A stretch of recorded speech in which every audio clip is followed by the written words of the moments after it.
Paz do Senhor Jesus, meus queridos irmãos e amigos, muito bem-vindos ao nosso canal, o canal da Editora Betel, o canal da Escola Bíblica Dominical. Já estou aqui reunido com os meus amigos, pastor Marcos Santana e pastor William Barros, para juntos estudarmos a lição de número 9 da nossa revista Betel Dominical. Se você não pegou ainda, eu peço que você faça isso agora. Pegue a sua revista, a Bíblia Sagrada, um papel, uma caneta, para você fazer as anotações, porque vai começar agora mais um Momento Betel Dominical, onde nós vamos aqui estudar a Palavra de Deus. A lição de hoje, programada para o dia 30 de agosto, é a de número 9, a soberania de Deus em meio às crises. O texto áureo está no livro do profeta Isaías 26:3, que diz: Tu conservarás em paz aquele cuja mente está firme em ti, porque ele confia em ti.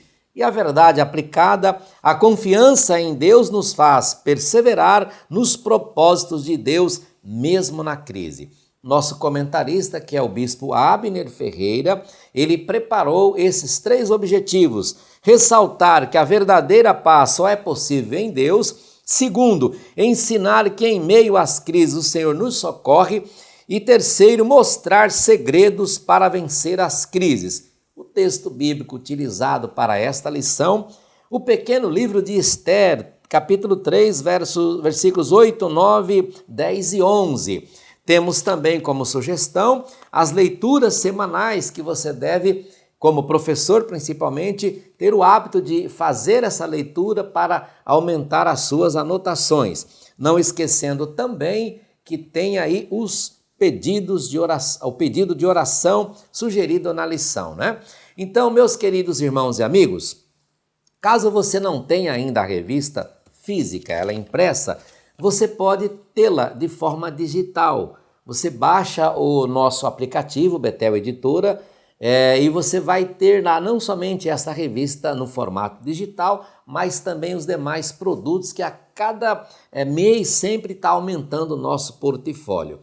Também vai aparecer aqui na tela do seu vídeo os nossos caminhos para você ter acesso à nossa editora e aos nossos produtos.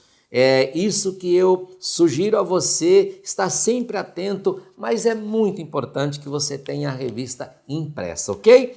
Então, feito esta observação, essa minha fala inicial, vou convidar aqui o pastor Marcos Santana, que vai fazer a oração para o pedido de hoje. Ore para que a paz perdure entre o povo de Deus, e logo em seguida ele já estará com a introdução, como já é costume aqui. Vamos então orar, meus amigos? Amém. Pastor Marcos Santana.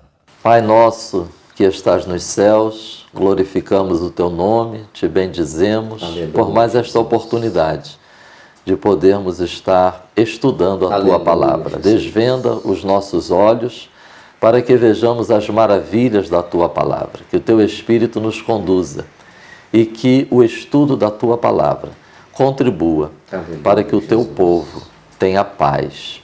Porque até aqui o Senhor tem nos ajudado.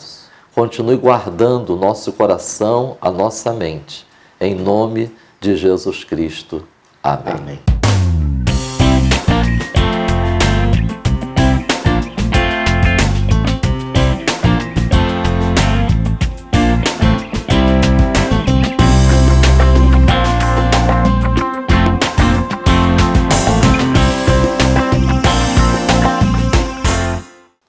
A paz do Senhor, pastor Prates, a paz do Senhor, pastor William, a paz do Senhor para nossos irmãos em Cristo e amigos, que estamos juntos para estudarmos mais uma lição da revista Betel Dominical.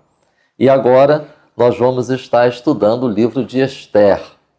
A editora Betel nos convida para aproveitarmos a oportunidade desta lição e nos aprofundarmos na nossa relação com a palavra de Deus e buscando a cada dia o amadurecimento.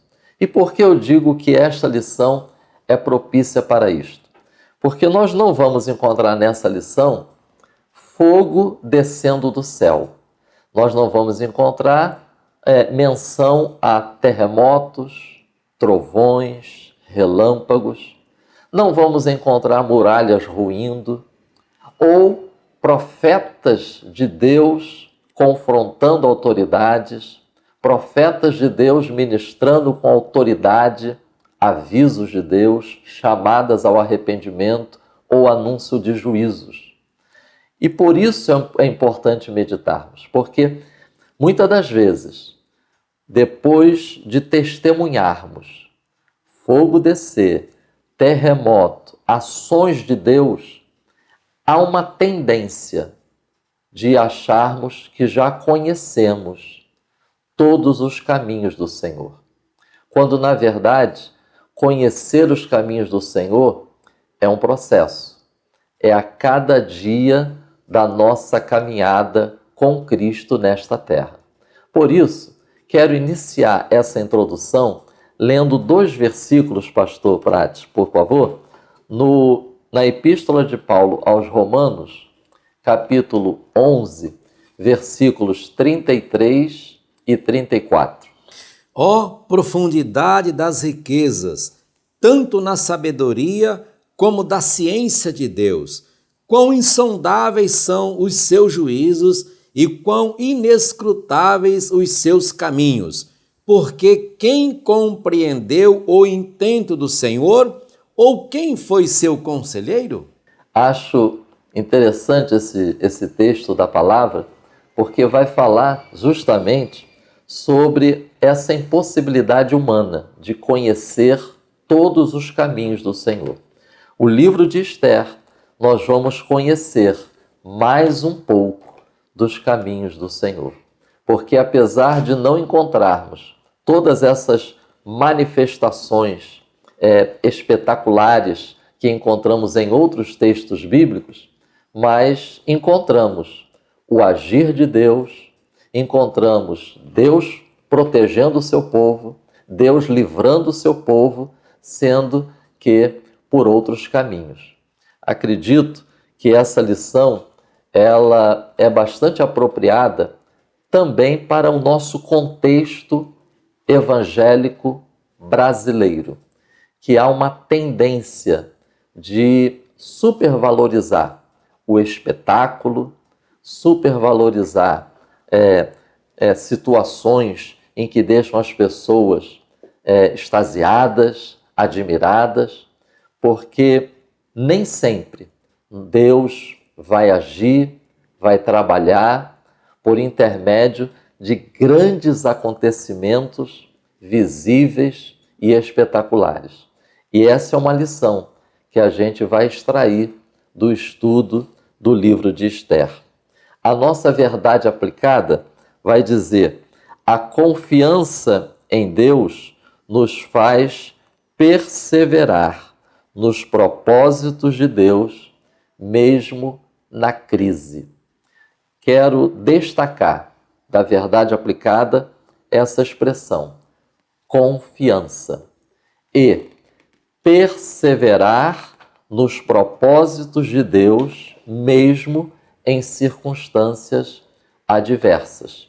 Notemos que no livro de Esther nós vamos encontrar o povo de Deus cativo e, além de estar no exílio, é um povo que está enfrentando uma crise. Só o fato de estar longe de Jerusalém, para o povo judeu, longe do templo, longe da sua terra natal, já era uma situação vulnerável. Mas, além disso, ainda estão enfrentando uma crise em terra estranha. Mas a verdade aplicada vai dizer que é possível e necessário continuar confiando no Senhor. E aí me vem à memória o segundo livro dos Reis, capítulo 18, versículo 19, pastor Prates. E Rabsaque lhes disse: Ora, dizei a Ezequias, assim diz o grande rei, o rei da Assíria, que confiança é esta em que confias? Acredito que podemos aproveitar essa lição para refletir sobre isso. É como se o mundo estivesse nos perguntando e nos questionando: que confiança é esta em que confias. Que confiança é essa que você mantém, mesmo não está vendo um fogo descer do céu? Que confiança é essa que você mantém, mesmo não está vendo montes tremendo, não está vendo relâmpagos, não está ouvindo trovões, não está vendo, testemunhando e ouvindo mensagens proféticas proferidas por profetas cheios de autoridade? Que confiança é essa que você tem, ainda que não esteja testemunhando nada disso? Sim, nós confiamos, porque sabemos em quem nós temos crido. Deus também trabalha, age por outros caminhos que nós não conseguimos conhecer e entender totalmente.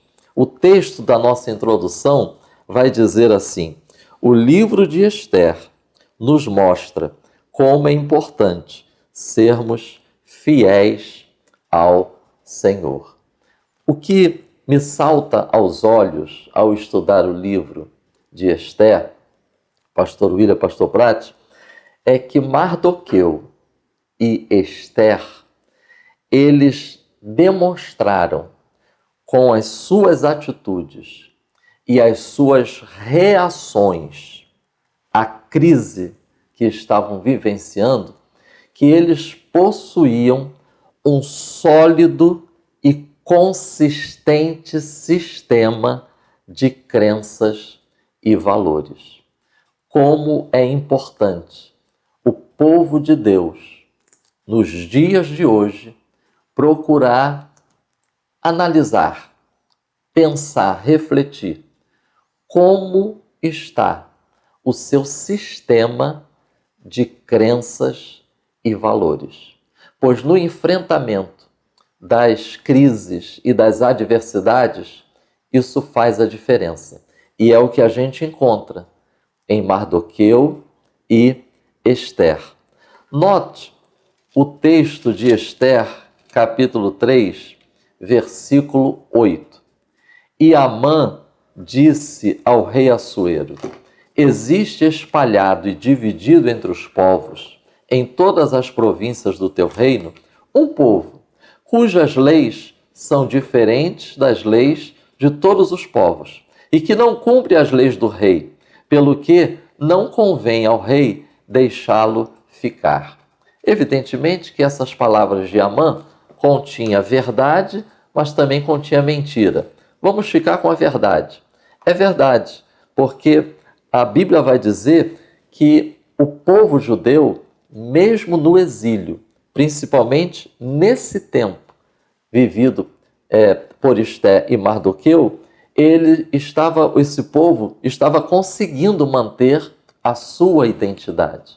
Ou seja, o sistema de crenças e valores era sólido o suficiente para que, mesmo depois de tantos anos no exílio, continuavam mantendo a sua identidade. É uma lição que nós precisamos extrair para nós hoje. A importância do povo de Deus saber que estamos no mundo, mas não somos do mundo. E aí vem à minha mente, pastor Prates, é possível lermos 1 de Pedro, capítulo 3, versículo 15? Antes, santificai a Cristo como Senhor em vossos corações e estais sempre preparados para responder com mansidão e temor a qualquer que vos pedir a razão da esperança que há em vós. É muito importante esse texto, porque assim como o estilo de vida de Mardoqueu, Esther, o povo judeu, lá na fortaleza de Suzã, chamava a atenção do povo, assim também nos dias de hoje, a vida do discípulo de Cristo deve também chamar a atenção do mundo para a sua maneira de viver, de reagir e até mesmo de manter viva a esperança. Que o mundo hoje também se volte para nós e nos peça para explicarmos a razão da nossa esperança, mesmo em crises e adversidade. Agora, rapidamente, citando aqui alguns aspectos que são importantes nós termos em mente no estudo da lição de hoje. Suzã, a fortaleza de Suzã, uma das capitais do Império Persa, porque o Império Persa tinha várias cidades principais, e atualmente nós localizamos essa fortaleza no Irã, né, no país chamado Irã. Assuero, ou Xerxes, era filho e sucessor de Dario. É importante lembrar que foi no início do reinado de Dario que ocorreu a restauração do templo em Jerusalém.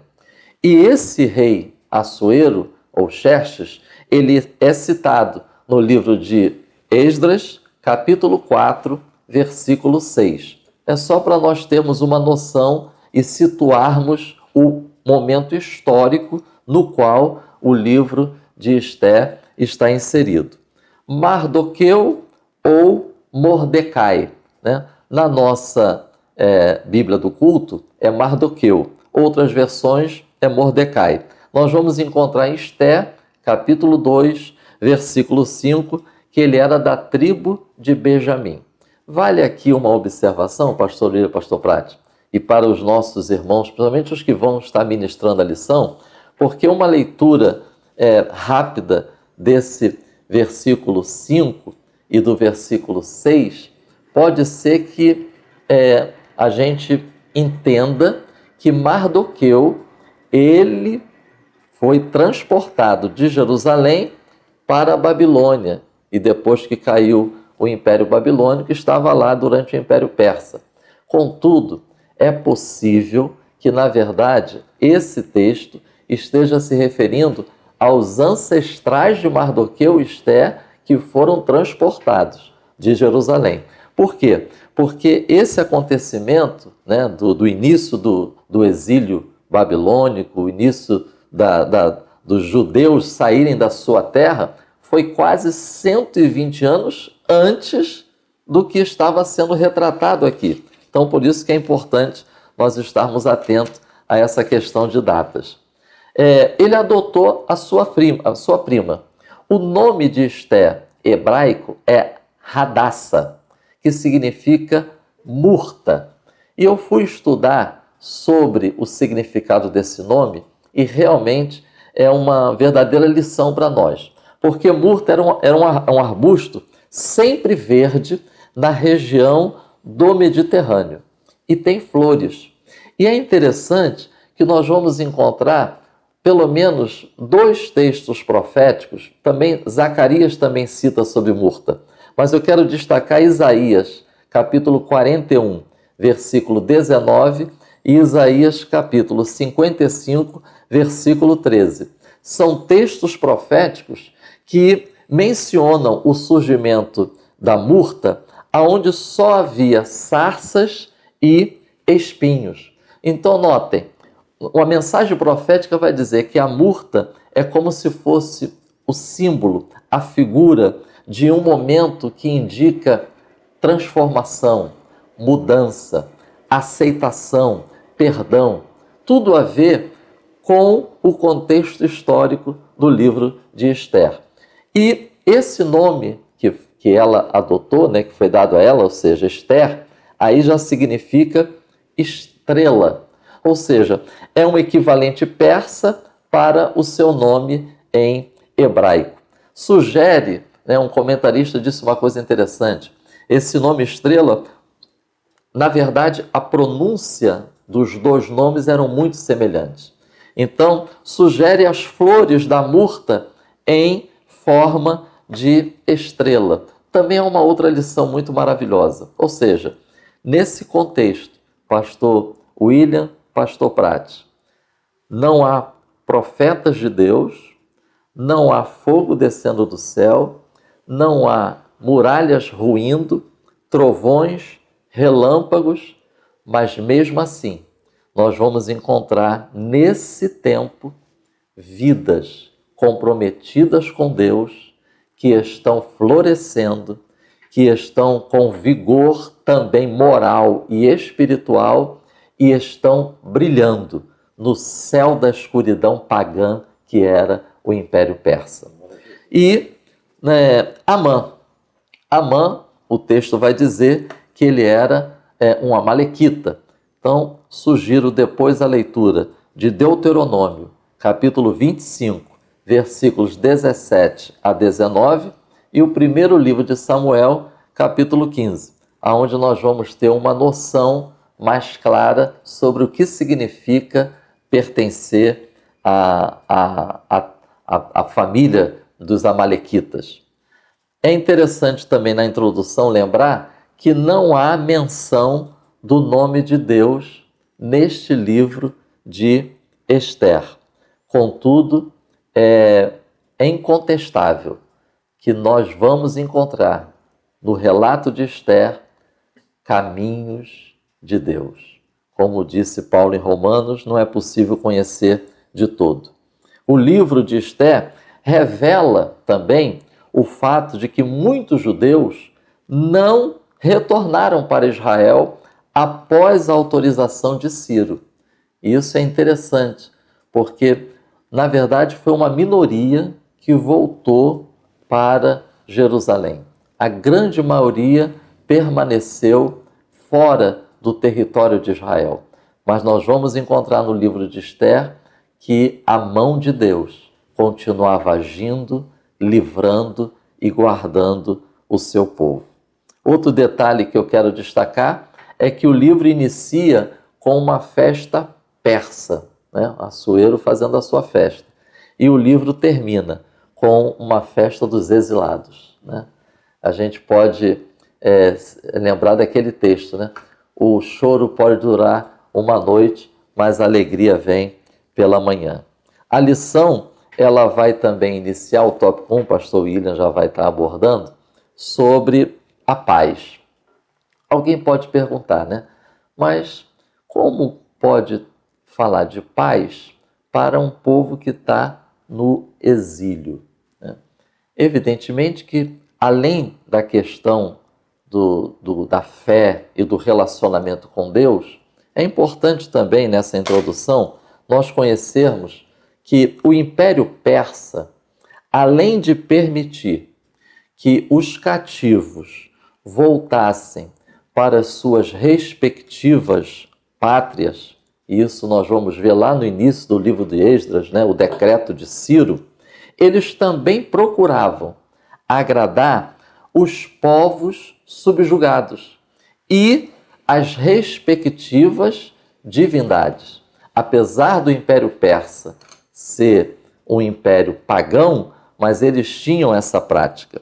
Então, com isso, os judeus se aproveitavam dessa tolerância política e, com isso, eles usavam as suas habilidades na vida política, administrativa e também procuravam atuar no comércio. Então, por isso que mesmo no exílio, o povo de Israel, o povo judeu, em vários momentos, vivenciou momentos de paz e tranquilidade, até por conta dessa política do Império Persa. Essa é a minha contribuição para a introdução. Excelente, pastor Marcos Santana, que introdução fantástica. Então, com esta introdução já quentinha na nossa mente, no nosso coração, vou passar agora a palavra ao pastor William Barros, que vai trazer para nós aqui o tópico 1. Satanás sempre quer roubar a nossa paz. Pastor William, ele vai abordar aqui esses 3 subtópicos, né? É no lar que se aprende a viver e construir a nossa paz. A família é o nosso refúgio, a nossa paz, e não existe algo mais valioso do que a paz. Então ele vai abordar esses 3 tópicos, não necessariamente nesta ordem, ele vai trazer para a gente aqui o comentário. Lembrando, pastor William, que é preciso ter fé em Deus em meio à crise. Que coisa tremenda, né? Muito bem. Então, tá contigo a palavra, meu amigo. Amém. A paz do Senhor, pastor Marcos, pastor Prates, a todos vocês que estão conosco nessa abençoadíssima aula. Eu quero agradecer a Deus por essa rica oportunidade de estar com vocês. Vejam, eu lembro aqui, inicialmente, na minha adolescência, quando eu ia, com uma ocasião, participei de uma palestra com o pastor Gesiel Gomes. E o pastor Gesiel Gomes fez um comentário interessante. Ele disse que você pega o livro de Ruth, o livro de Esther, pega o livro de Cantares de Salomão, aí as pessoas olham Como é que a gente enxerga a Igreja de Cristo quando olha para esses 3 livros? Aí eu lembro de um comentário que ele fez muito interessante. Ele disse que o livro de Ruth é a igreja procurando por Cristo. O livro de Cantares é Cristo procurando pela igreja. O livro de Esther é a igreja reinando com Cristo. Que coisa linda. Quando a gente olha para o livro de Esther, tem um outro ponto interessante. O pastor Marcos estava comentando sobre a questão histórica. Ele vai se encaixar também dentro do livro de Esdras, entre os capítulos 6 e 7 de Esdras, a história do livro de Esther. Então veja como é que é importante, além de estudar o livro de Esther, poder estudar outros livros da Bíblia, como o livro de Esdras, para poder ter uma noção histórica e de um quadro mais amplo do que vinha acontecendo naquele momento na história de Israel e do mundo gentílico. Quando a gente olha para o tópico primeiro, Satanás sempre quer roubar a nossa paz. Aqui na nossa lição ele faz um comentário interessante, o autor, o bispo Abner, sobre paz. E eu quero ler com você aqui. Logo no início do tópico primeiro ele vai dizer: a palavra paz é apontada como um estado de calma ou tranquilidade. A paz é um dos grandes propósitos da vida de qualquer ser humano. Paz é a ausência da inquietação e da desesperança. Olha como é que é importante a paz. E é interessante, pastor Prates, queria que você pudesse ler para nós Evangelho de João, capítulo 14, versículo 27. Queria que você que está participando dessa aula pudesse meditar nesse texto. Deixo-vos a paz, a minha paz vos dou, não vou-la dou como o mundo a dá. Não se turbe o vosso coração, nem se atemorize. Olha que interessante. Quando nós lemos sobre os dons espirituais, a Bíblia diz que os dons são do Espírito Santo. Ou seja, nós somos usados, nós vemos na vida cristã diária, no culto, por exemplo, a manifestação dos dons, mas a Bíblia chama de dons do Espírito. Os ministérios são do Espírito. A Bíblia diz que Deus deu uns para apóstolos, outros para profetas e mestres, etc. Jesus, quando vim tratar acerca da paz, ele não emprestou. Ele diz: a minha paz eu dou para vocês. Ou seja, o propósito de Deus é que mesmo em meio à tormenta, mesmo em meio a dificuldades, o crente possa gozar da paz. Fica nítido aqui um ponto. Qual? A paz, ela não começa pelas circunstâncias que nós estamos vivendo à nossa volta. A paz começa por um relacionamento profundo com Deus. Ou seja, não depende quanto você tem no bolso agora para você ter paz. Depende primeiro como está a sua relação com Deus. Se você está caído, se você está fraco, se você está desviado, se você está fora da posição que Deus lhe quer, automaticamente vai começar a viver uma vida sem paz. Ao ponto que eu conheço pessoas que ganham pouco, pessoas que vivem momentos de aperto difíceis, mas têm paz no coração. Muitos irmãos que estão conosco nesse momento, pode até estar faltando, parafraseando como diz na Bíblia, pode estar tendo pouco azeite na botija, pouca farinha na panela, mas tem paz no coração. Então, é muito importante olhar para isso e eu, a partir disso, caminho com vocês no tópico 1.1, quando fala da família, nosso refúgio, nossa paz. É interessante quando a gente olha para a história de Mardoqueu e a história de Radassa, a história de Esther, como Deus vai pegar uma história que começa com uma grande tragédia, uma grande perda, um grande sofrimento e transformar numa história de superação e de um milagre tão grande como foi a história de Esther. Esther vem de uma família onde a Bíblia não entra em detalhes sobre as perdas, só diz que ela perdeu os pais e nessa perda ela vai se unir ao primo mais velho que vai cuidar dela e tratar dela como sua filha querida. Olha como é que histórias de tragédia, histórias de perda e sofrimento podem culminar com grandes mudanças, grandes transformações e superações quando a gente está pronto para viver mudanças sobrenaturais na nossa vida. Eu lembro aqui, eu aproveito aqui, abro um espaço em cima disso, eu lembro que há cerca de 20 anos atrás, eu estava recém-casado e uma tragédia abateu a família da minha sogra. Na ocasião, uma sobrinha dela tinha separado do marido e naquela ocasião, com a separação muito difícil, ele chegou aí na igreja, mas não ficou na igreja, não quis servir a Deus e num momento súbito de raiva e ira, ele a interceptou no caminho para casa e assassinou a esposa e se matou com um tiro no ouvido. Aquilo foi manchete no jornal, na época nós morávamos em Vitória, no Espírito Santo. E eles deixaram 2 filhas pequenas, uma de 8 anos de idade e uma de 6 anos.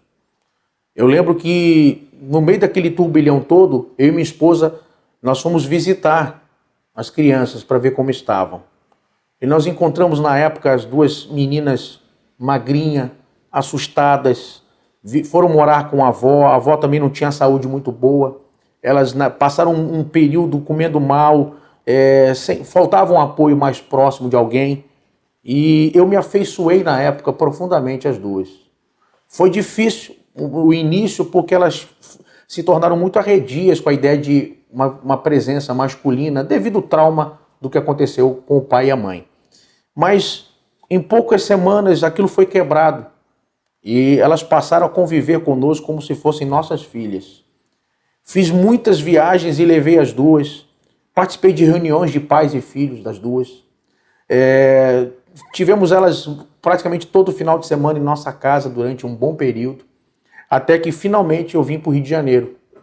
Hoje as 2 são casadas, já têm filhos, e eu lembro que a primeira vez que as vi, depois de algum tempo morando no Rio, quando eu fui lá e fui conhecer o esposo de um delas, ele disse para mim, olha, você que é o William, você é a pessoa que eu mais ouço falar na minha casa.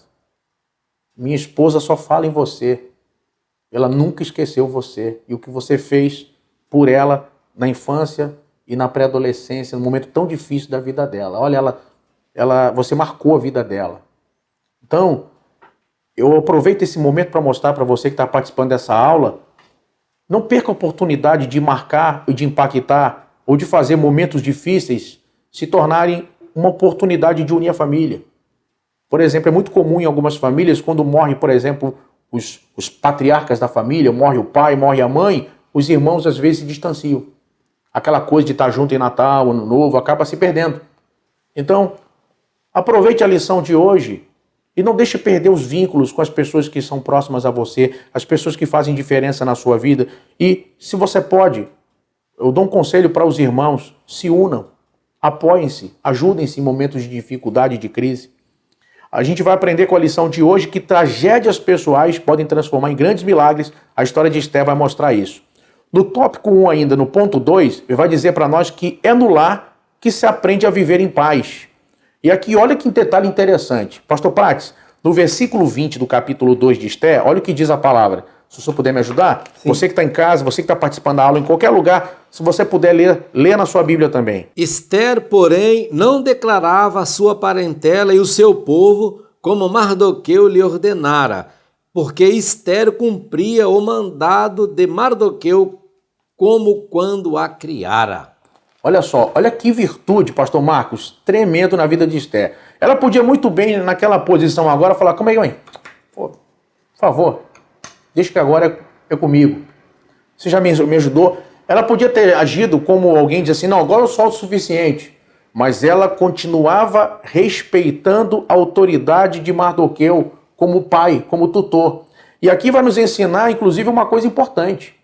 Em movimentos de enfraquecimento dos laços familiares, em momentos de uma guerra incessante para a ideia de rivalidade entre homens e mulheres, veja que nós vamos ver aqui que a questão da autoridade masculina sobre a mulher, no caso aqui, na autoridade, na figura de pai para uma filha, em momento nenhum diminui ou coloca um jugo sobre a mulher. Ao contrário, essa autoridade aqui está no nível de proteção.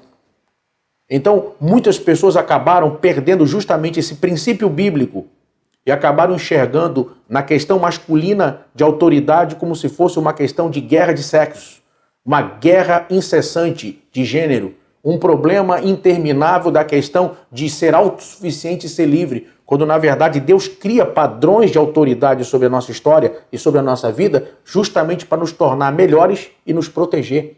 Mardoqueu, embora Esther esteja agora no palácio, ele mantém a figura de alguém que protege Esther, aconselhando, observando, vendo se ela precisa de alguma coisa. Essa é uma questão muito importante e que a gente precisa manter isso sem perder de vista o respeito mútuo que cada um deve ter um pelo outro. Eu, inclusive, lembro aqui de uma ocasião tão triste. Eu perto da minha casa, eu fui num restaurante próximo e fui pegar um jantar e levar para casa para comer em casa, para comida para viagem. Minha esposa e minha filha ficaram no carro. Quando eu cheguei na porta do restaurante, tinha uma mesa e havia um senhor com a filha e o genro jantando. Entrou uma questão lá ideológica, uma questão que estava aparecendo na televisão, e a filha então passou a gritar com o pai na frente de todo mundo. Uma jovem universitária gritando com o pai, xingou o pai, desrespeitou o pai e, não satisfeita, se levantou e disse para o namorado: vai ficar aí, eu estou indo embora. E acabou que eu olhei e o pai ficou sozinho na mesa jantando por causa de uma questão idiota, tola, por causa de uma questão de política ideológica que apareceu naquele momento na televisão. Irmão, quando filhos e pais, quando uma família não tem nada melhor para conversar do que política e diferenças viram brigas em família, é sinal de que essa família precisa rapidamente voltar a princípios que tornam de verdade alguém uma família. A gente vai ver aqui, além disso, um outro ponto muito importante. Vejam, no tópico 1.3 vai dizer que não existe algo mais valioso do que a paz. A paz. A paz é uma coisa tão tremenda, e ele vai dizer para nós isso, e eu quero aproveitar e dizer para você: preserve na sua vida, tanto quanto possível, mantenha um ambiente de paz. Eu vou dar alguns conselhos a você. As pessoas andam com o nervo à flor da pele, as pessoas trabalham muito, as pessoas se desdobram em várias tarefas ao mesmo tempo. Veja, é casa, trabalho, igreja. As mulheres, no nosso caso, no nosso dia a dia, muitas têm a dupla jornada, trabalham fora, trabalham em casa, filhos, ainda trabalham na igreja. Muitas mulheres estão na igreja atuando como obreiras, etc., servindo a Deus, indo para a igreja. Eu lembro que eu era pastor de uma igreja que a irmã tinha 5 filhos, trabalhava muito, trabalhava fora, ainda vinha para a igreja, não faltava a escola dominical. Eu lembro que uma ocasião um obreiro estava fechando a igreja. Daqui a pouco, quando olhou para o banco, tinha uma criança dormindo no banco. Aí lá acabou, volta a mãe correndo, tinha esquecido o do meio dormindo no banco. Quer dizer, tanto filho que acabou esquecendo um no banco. No meio do caminho, acho que ela contou, calma aí, opa. Aí volta correndo para a igreja e pega e leva o filho para casa. Então, muitas pessoas acabam vivendo essa jornada, trabalho, etc. E se a pessoa não perceber, ela começa a viver estressada, irritadiça, tratando as pessoas mal. Eu vou dar a vocês algumas dicas aqui em cima disso muito importante. Por quê? Primeiro, elogie mais do que critique. Elogie mais do que critique. Quando você começa a criticar demais, você torna um ambiente difícil, fica pesado. E vou dizer uma coisa para vocês, isso serve em qualquer área da vida. Irmão, tem gente que é duro, pesado para falar, sabe? Trata as pessoas de forma áspera, tá sempre apontando defeito nas coisas. Sabe, pessoas assim tendem a ficar sozinho. Às vezes a pessoa tá lá pastoreando até uma igreja, mas é uma pessoa rude, não tem hora para falar certas coisas, duro para bater, daqui a pouco não fica ninguém. Como é que vai ficar? A pessoa não tem jeito para lidar com os outros, não tem educação, não tem respeito. Agora você imagina na família. Filhos começam a evitar, por exemplo, a figura do pai. Ih, não se falar, daqui a pouco vai dar guerra aqui. Ele vai ser o primeiro a criticar. Eu ia ligar pro meu pai, não fala para ele primeiro. Ele não pode saber, que se ele souber... Olha que nível muitas pessoas chegaram no seu ambiente familiar. Então, primeiro ponto, elogie mais do que critica. Segundo, você quer viver menos estressado, ter uma vida mais de paz? Aprenda uma coisa básica e simples. Organize o seu dia na véspera. Por exemplo, antes de dormir, separe 15 minutos. Pega a caneta, por favor, só um parênteses. Pega um papel e uma caneta. O que eu tenho que fazer amanhã? Organiza seu dia. Você vai começar a perceber, calma aí, eu vou lá em tal lugar, mas isso aqui eu posso deixar para depois da manhã. Eu já vou lá perto e faço os dois. Quer dizer, organiza o seu tempo, sua vida. Começa a se planejar melhor. 15 minutinhos, você faz isso. Em último lugar, organiza a sua vida com relação a dinheiro. Em 3 coisas que você precisa ter em relação a dinheiro. 3 coisas, que é um foco muito grande de estresse nas famílias. 3 coisas. Primeiro, tem 3 coisas que o seu dinheiro precisa produzir para você. 3 coisas. Primeiro, dormir bem. Você pode ser pobre, pode morar numa casa modesta e humilde. Se você dorme bem, você vive melhor. Pessoas que dormem mal vão viver uma vida miserável. Pode morar num palácio, vai viver uma vida miserável. Você pode ter se você tem um colchão digno, você mora no Rio de Janeiro igual a gente, que é um lugar quente, botou lá um ar-condicionado, mesmo que você mora numa casa modesta, se você dormir bem, automaticamente você tem uma vida melhor. Então, primeiro ponto, durma bem. Priorize a ideia de dormir bem. Tira a televisão do quarto, tira tudo que atrapalha, tudo que distrai, para você ter uma vida melhor, dormir bem. Segundo, dentro do possível, comer bem. Comer bem não significa comer muito, é comer com qualidade. É poder ver seu dinheiro produzir para você satisfação. Por exemplo, eu queria comer aquela muqueca. Não dá para comer toda semana, mas tal dia do mês, nós vamos comer aquela muqueca. Diz assim, poxa, meu dinheiro produziu para mim a satisfação de poder realizar esse desejo. Comer bem.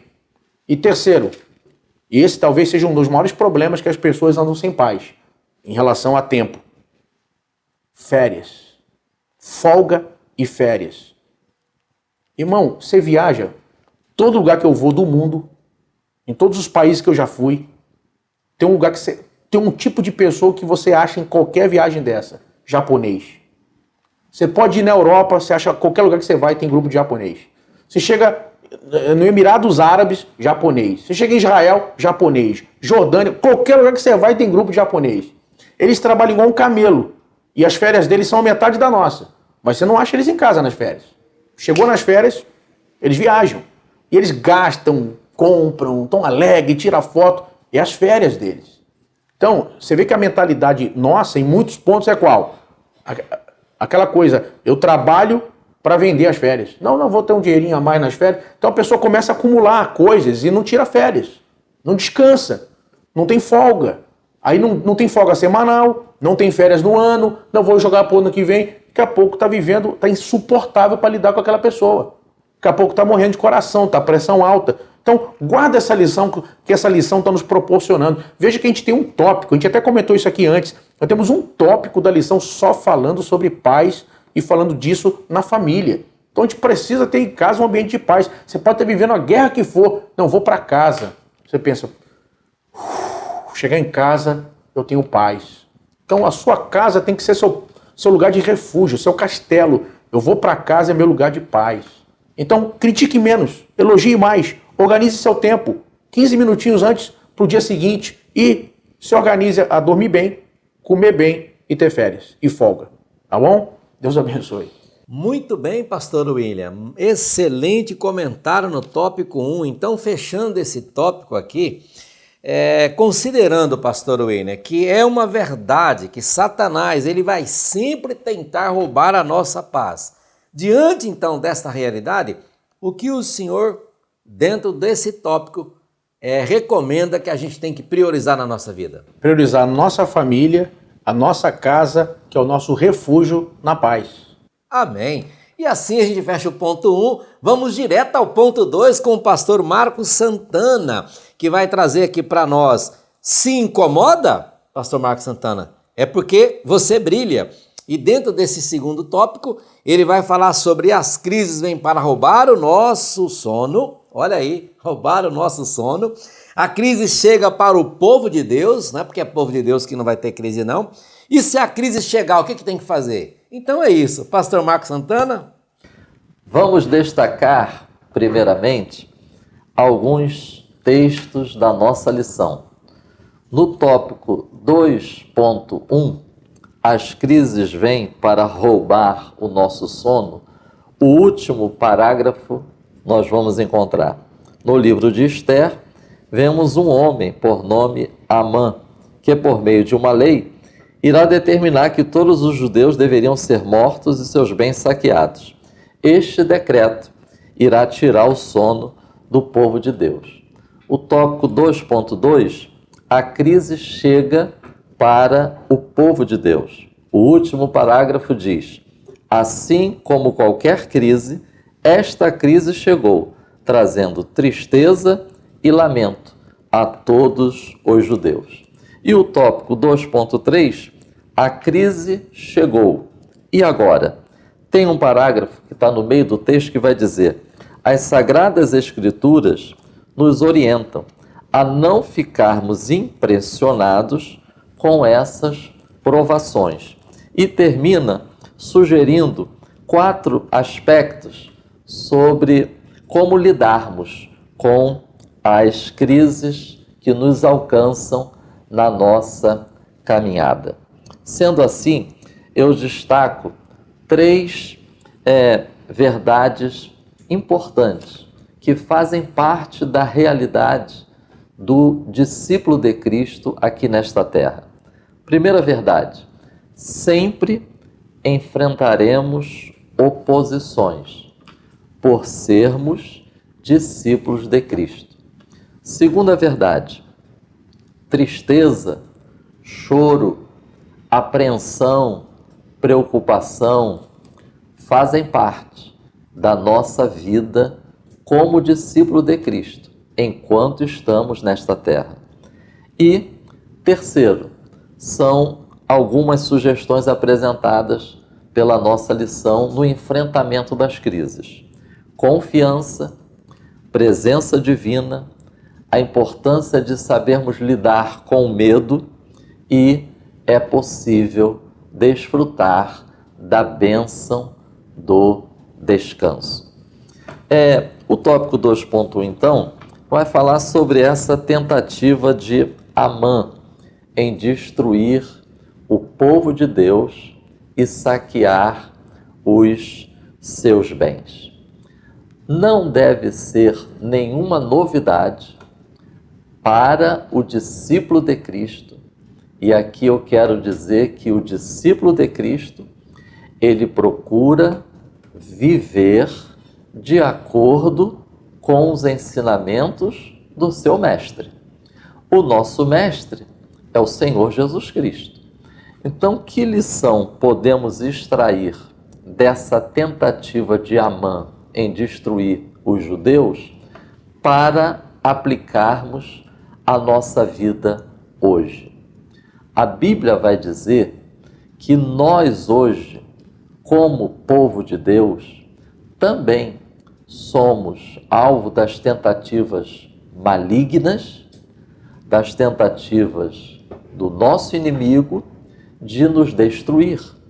Então, faz parte da nossa caminhada enquanto estivermos nessa terra, essas oposições, essas investidas do maligno, que muitas das vezes pode se utilizar de circunstâncias, o inimigo pode se utilizar de momentos críticos na vida de uma pessoa para tentar destruir, desanimar, derrotar.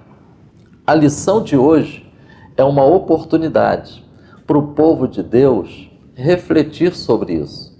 Porque, infelizmente, pastor Prates e pastor William, nós continuamos ainda a testemunhar muitas pessoas que estão na igreja e parecem ainda não saber lidar com essa realidade. Infelizmente, há pessoas que até ainda ficam citando como era a vida no passado, como era a sua vida antes de estar em Cristo e como está sendo a sua vida agora que está em Cristo. E aí, quando a gente conversa com essas pessoas, a gente percebe que essas pessoas não estão enxergando a sua realidade à luz da palavra. Por exemplo, um conflito familiar por conta do nosso comprometimento com Cristo. Ora, o próprio Cristo disse isso, quando ele falou: eu não vim trazer paz, mas espada. A partir de agora vai ter oposição, vai ter desunião. Em que contexto Cristo estava dizendo isso? Em relação à vida de discípulo. Ora, se nós somos discípulos de Cristo, acima de tudo está o nosso compromisso em relação a Deus. Por isso, eu volto a afirmar a importância de nós termos um sólido sistema de crenças e valores. Isso fez a diferença na vida de Mardoqueu e Esther. Pastor William falou aqui uma coisa muito interessante sobre o fato de Esther não ter pai, não ter mãe, e notemos, e no exílio. Mas ela tinha Mardoqueu, ela tinha junto de si um homem com sólido sistema de crenças e valores, que na educação e na criação da sua prima, ele passou também essas crenças e esses valores. E ela recebeu, e ela guardou. Ou seja, essa estrutura moral e espiritual de Mardoqueu e Esther fez a diferença no enfrentamento. Assim também será nos nossos dias hoje. Então, oposição, tentativa de nos destruir, desanimar, faz parte da realidade da vida do cristão. Agora, como nós vamos enfrentar essa situação? O tópico 2.2 nos ajuda a pensar o seguinte. Primeiramente, Esther, capítulo 4, versículo 1, vai dizer uma coisa muito interessante.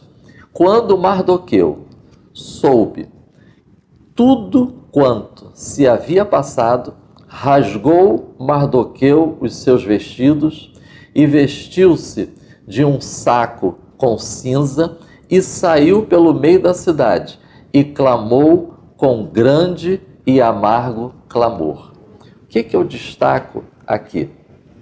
O fato, a gente aprende, o fato da gente crer em Jesus, o fato de nós sermos discípulos de Cristo e de termos a palavra de Deus, pastor William, pastor Prat, não significa que nós vamos ignorar, tapar os olhos e os ouvidos e a mente para as crises que nós estamos vivenciando.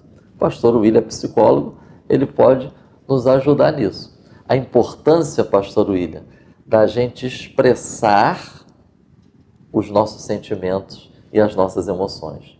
Infelizmente, aí volto a dizer, por que muitos servos de Deus têm dificuldade de expressar alguns dos seus sentimentos, emoções e questionamentos?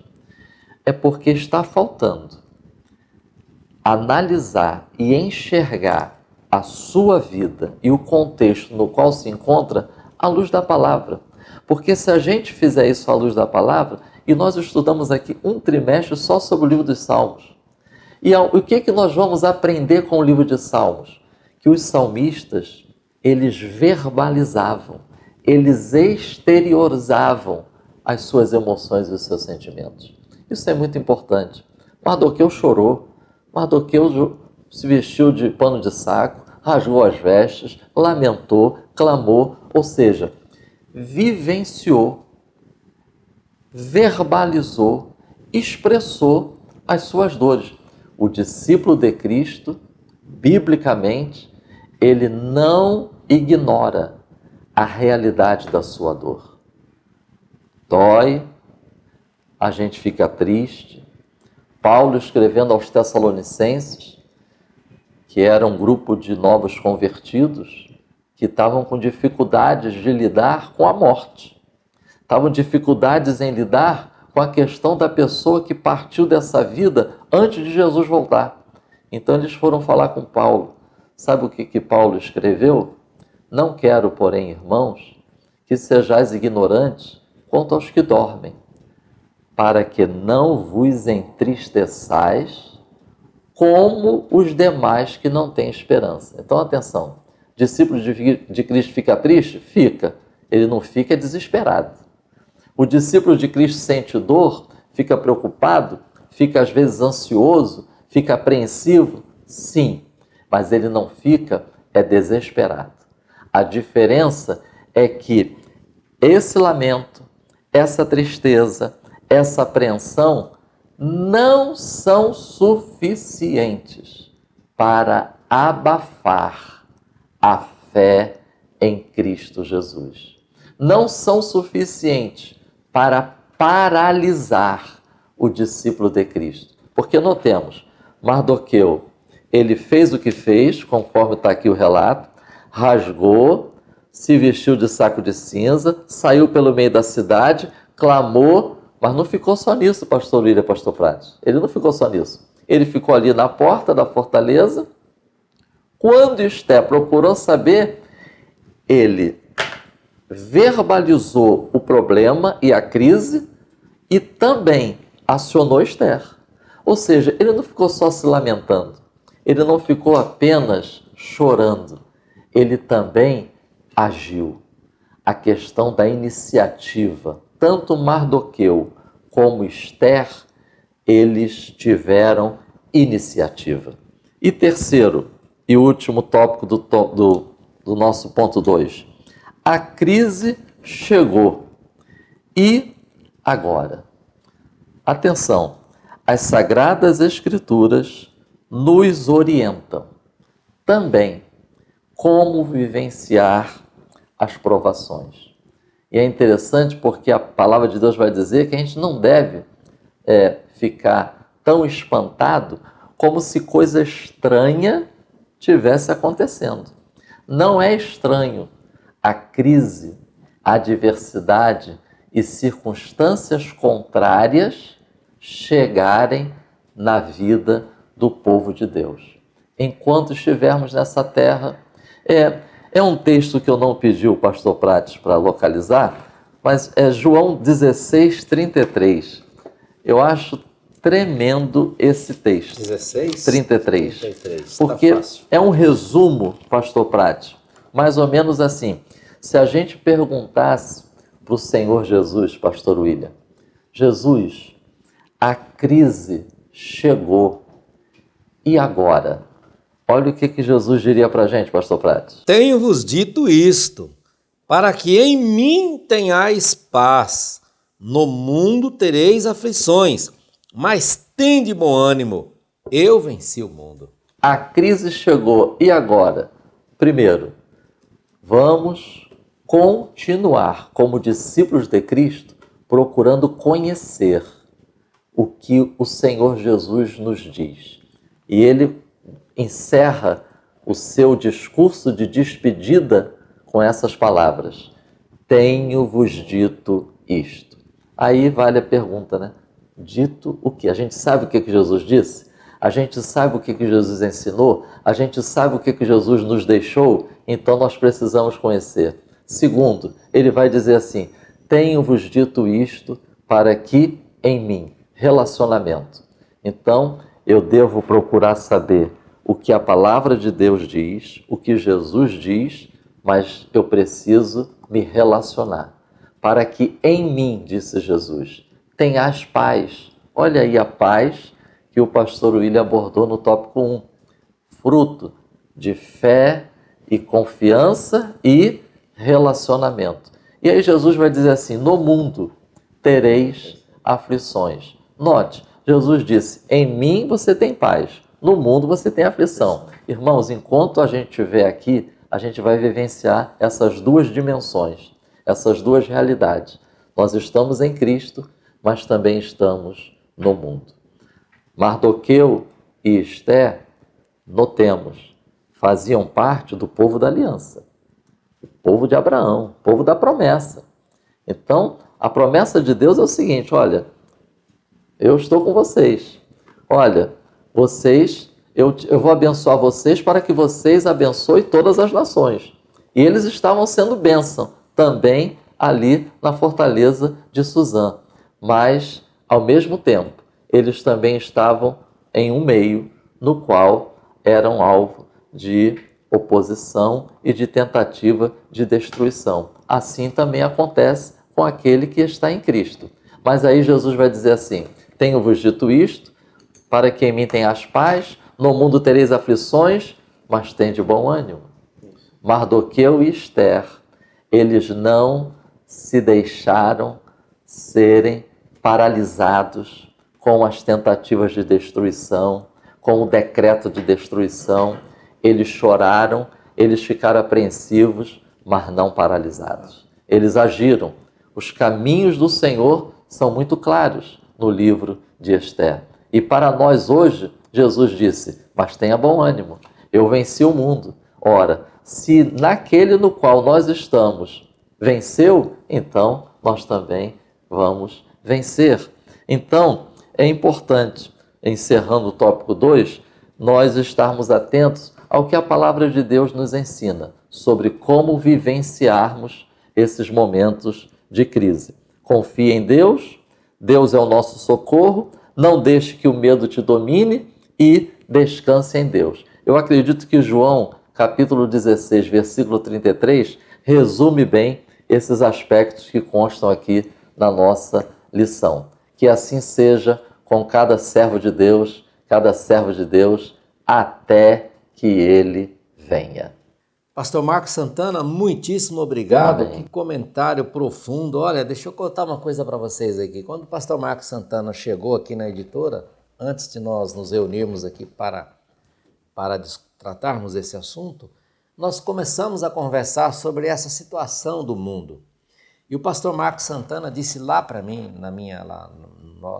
no meu local de trabalho, uma palavra que impactou meu coração. Ele disse assim para mim, pastor Prates, a nossa vida está nas mãos de Deus. Se a gente permitir ser conduzido pelo que estão dizendo, a gente vai endoidar. Nada vai acontecer conosco sem que Deus permita. E o que Deus permitir é para proveito nosso. Então nós temos que descansar. E olha que texto que ele traz para nós aqui. Olha que texto de João 16:33 que ele acabou de falar. Fechou essa análise. Então pare de ser levado pelo que estão dizendo aí no mundo. Essa crise, ela é horrível, é. Mas como cristão que nós temos que descansar no Senhor. Se Jesus venceu o mundo, ele venceu a Covid, ele venceu o câncer, ele venceu a AIDS, ele venceu a depressão, ele venceu tudo. Glória a Deus. Então nós temos que descansar. Não vai cair um cabelo da sua cabeça sem que ele permita. Então descanse. Pastor Marcos Santana, apesar das crises nesses dias tão cheios de incerteza, então resumindo o tópico 2, o que a gente de fato precisa fazer? É fundamental nós nos mantermos serenos e confiando em Deus. Amém. Então vamos direto ao ponto 3 agora com o pastor William. Segredos para vencer as crises, pastor William. Meus queridos, quando a gente olha para tudo que foi dito aqui, me vem à mente aqui um texto que inclusive está em Esther, capítulo 2, verso 15. Eu acredito que esse texto representa muito bem a ideia de que Deus vai nos levar a vencer todas as crises. Chegando, pois, a vez de Esther, filha de Abiail, tio de Mardoqueu, que a tomara por sua filha, para ir ao rei, coisa nenhuma pediu, senão o que disse Hegai, eunuco do rei, guarda das mulheres, e alcançava a Esther graça aos olhos de todos quanto haviam. Olha que coisa interessante. O pastor Prates estava mencionando o que disse o pastor Marcos, falando sobre confiar e no meio de tudo que está passando. Veja, Esther não se enfeitou muito quando chegou a hora de se apresentar ao rei. Estava na fila lá, eu imagino, um monte de mulheres lá. Eu imagino Esther pensando assim, pô, essa que está na frente lá é muito mais bonita que eu. Essa aí vai me ganhar. Daqui a pouco, a fila andou. Daqui a pouco, vai outra. Quem sabe demorou. Esther deve ter pensado, olha, essa aí agora foi escolhida. Daqui a pouco a fila andou. Aí a Bíblia faz questão de dizer, e chegou a vez de Esther. É como se Deus estivesse dizendo agora para você, fica na posição. Se a vez de Esther chegou, a tua vez também vai chegar. Fica firme, porque vai chegar a hora de Deus na sua história para resolver e para mudar e para solucionar o que está acontecendo. Então vamos ver aqui no tópico 3, no ponto 1, sobre vencer o medo, que foi mencionado aqui pelo pastor Marcos. Vejam, a coragem exigida nesse episódio de Mardoqueu vai nos mostrar uma lição importante. Veja que Esther tem um desafio pela frente. Qual? É um momento crucial. O povo dela possivelmente vai morrer e ela tem que tomar uma decisão. Ela precisa se apresentar ao rei, mesmo sem ser chamado, num tempo onde esse tipo de rei era considerado um deus. Então, não se podia chegar a ele sem que fosse chamado, mesmo ela sendo esposa dele. Então imagine a cena, ela podia ser morta. E então ela não sente confiança ainda, vai jejuar, vai buscar a Deus, para que Deus intervenha naquele momento e ela possa ser aceita quando vai chegar ao rei. Eu lembro aqui de um episódio daquele irmão André, que foi muito conhecido na década de 70 e 80, com aquele livro Contrabandista de Deus. Eu lembro, tem esse livro. Eu lembro que o irmão André, que fez um trabalho tremendo no leste europeu, em países fechados, comunistas, com relação ao evangelho, e ele contrabandeava Bíblias, levando para esses locais fechados. Numa época que não havia internet, não havia as facilidades que se tem agora. E eu lembro que ele tinha um carregamento enorme de Bíblia, na carroceria de um carro, e ele disse que ia passar na fronteira, mas não sentiu firmeza naquele momento. Então ele disse que voltou para o quarto do hotel e passou 2 dias em oração e jejum. Diz que depois de 2 dias em oração e jejum, ele voltou para a fronteira. Quando chegou com o carro na fronteira, parou o carro. O guarda, um olhou para ele pela cabine, pediu documento, o outro foi na traseira e mandou ele abrir. Ele disse que pensou, agora serei preso. Quando abriu a traseira do caminhão, lotado de Bíblias, o homem olhou e falou assim, não tem nada. Fechou e mandou embora. Deus cegou o guarda, o policial da cortina de ferro, olhou um caminhão lotado, um carro lotado de Bíblias e ele não chegou a nada. Glória a Deus. Então, a história de Esther vai nos mostrar, primeiro, não se pode simplesmente se anular no momento de crise. Se você tem que agir, o pastor Marcos frisou isso aqui. Veja que Mardoqueu vai tomar atitude, vai agir, ou seja, ele não se anula. Então, é preciso entender o seguinte, é preciso coragem para agir. Se você não sabe o que fazer, tem 2 coisas importantes, orar e jejuar. Segundo, buscar conselhos. Se oriente. A Bíblia diz que na multidão dos conselheiros está o segredo da guerra. Se você está nesse momento dentro de uma situação que você não tem um caminho claro de ação, converse com pessoas que tenham habilidade ou tirocínio naquela determinada área. Converse com pessoas de oração, pessoas experientes, pessoas maduras e equilibradas, que você sabe que serão instrumentos de Deus para lhe dar uma palavra. Às vezes a resposta não vai vir numa profecia, mas vai vir num conselho. Às vezes uma palavra dita naquele momento vai se cumprir, como diz a palavra de Deus, que como maçãs de ouro em salva de prata é a palavra dita ao seu tempo. Então, é preciso agir, é preciso coragem. E para agir em meio a situações que você corre risco e você está inseguro, ore a Deus, jejue e busque conselhos. Deus vai lhe dar direção, Deus vai lhe mostrar o que fazer e você vai ver que Deus vai lhe dar a direção certa dentro dessa situação. No ponto 2 do tópico 3, enxergar o triunfo. Eu quero dizer 2 coisas apenas para você nesse ponto. Qual? O tempo da honra vai chegar. O tempo da honra vai chegar. E segundo, fique na posição que Deus te colocou. O tempo da honra vai chegar. Veja que Mardoqueu presta um benefício ao rei. Aquilo aparentemente foi esquecido. Não houve recompensa, não houve nada.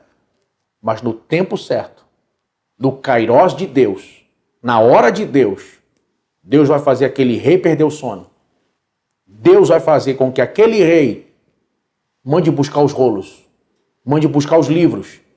E quando é lido sobre uma conspiração feita contra seu trono, contra seu governo, e quando é lido que um homem havia ajudado para que aquilo todo fosse desbaratado e fosse jogado por terra, aquela conspiração, o rei então pergunta, e o que se fez esse homem? Nada. É o momento de Deus na vida de Mardoqueu. É o momento de Deus na vida da nação de Israel, que naquele momento está em risco. O povo de Deus que está vivendo ali está em risco de serem todos dizimados. Deus entra em ação no momento crucial e vai direto no coração do rei para mudar aquele quadro. Ali começa a mudança naquela situação de uma forca pronta, de tudo armado, e Deus vai virar aquela situação. Por isso, eu quero dizer para você que está participando dessa aula, o tempo da honra vai chegar.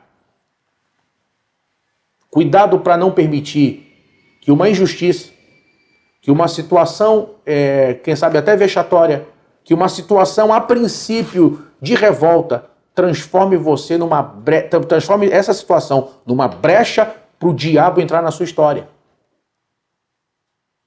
Billy Graham dizia uma frase muito interessante, que toda vez que o homem quer navegar para longe de Deus, o diabo lhe prepara um barquinho. Muitas pessoas acabaram através de pequenas situações ou pequenas mágoas, permitindo que o diabo entrasse na sua história para destruir tudo que ele construiu ao longo de anos. Porque para construir leva muito tempo, levam décadas. Mas para destruir é 5 minutos. Em 5 minutos, muitas pessoas permitiram que o diabo destruísse toda uma história construída com retidão, com santidade, com abnegação, por causa de uma situação. Então, o tempo da honra vai chegar. Fica na posição que Deus te colocou. E terminando aqui o ponto 3 da minha participação, ele vai dizer que o socorro vem do alto. Olha que coisa interessante. O Amã vai morrer na própria forca que preparou para Mardoqueu. Ele vai morrer na própria forca. Deus vai trazer também, além disso, a oportunidade para o povo de Deus se defender, houve livramento. E até hoje, Israel comemora, em qualquer lugar do mundo, os judeus comemoram a data dessa situação. Eles têm hoje a festa de Purim. Festa de Purim. A palavra Purim significa sorteio. Vai falar justamente da questão de Amã escolhendo a data para atacar os judeus. Aí, olha que coisa interessante. Eles têm um doce, que é um folheado, tipo um pastel de forno, só que doce. É feito geralmente com geleia ou com goiabada, que eles chamam de Osnei Haman, Osnei Amã, que é um doce folheado e eles chamam de orelha de Amã. Porque eles dizem que Amã tinha orelha grande. É uma forma de debochar. Então eles chamam esse doce de Osnei Amã, que significa orelha de Amã. Eu estive em Israel, inclusive, numa ocasião que eles estavam lá dançando. É uma festa que tem danças, é uma festa que tem roupas coloridas, e eles dançam e vão comendo aqueles doces folheados. Inclusive aqui no Brasil tem comunidades judaicas que nessa época fazem isso também. Então em vários lugares do mundo, na festa de Purim, eles fazem isso. Foi comemorado esse ano a festa de Purim dos dias 9 e 10 de março. E aí eles comem até hoje Osnei Amã, a orelha de Amã. Lembrando do dia que Deus deu o livramento. O dia que veio o socorro do alto e Deus trouxe o livramento para o povo de Deus. Agora mesmo nessa aula, a palavra de Deus para você tem socorro do alto para você dentro desse problema. Tem resposta do céu para você dentro dessa situação.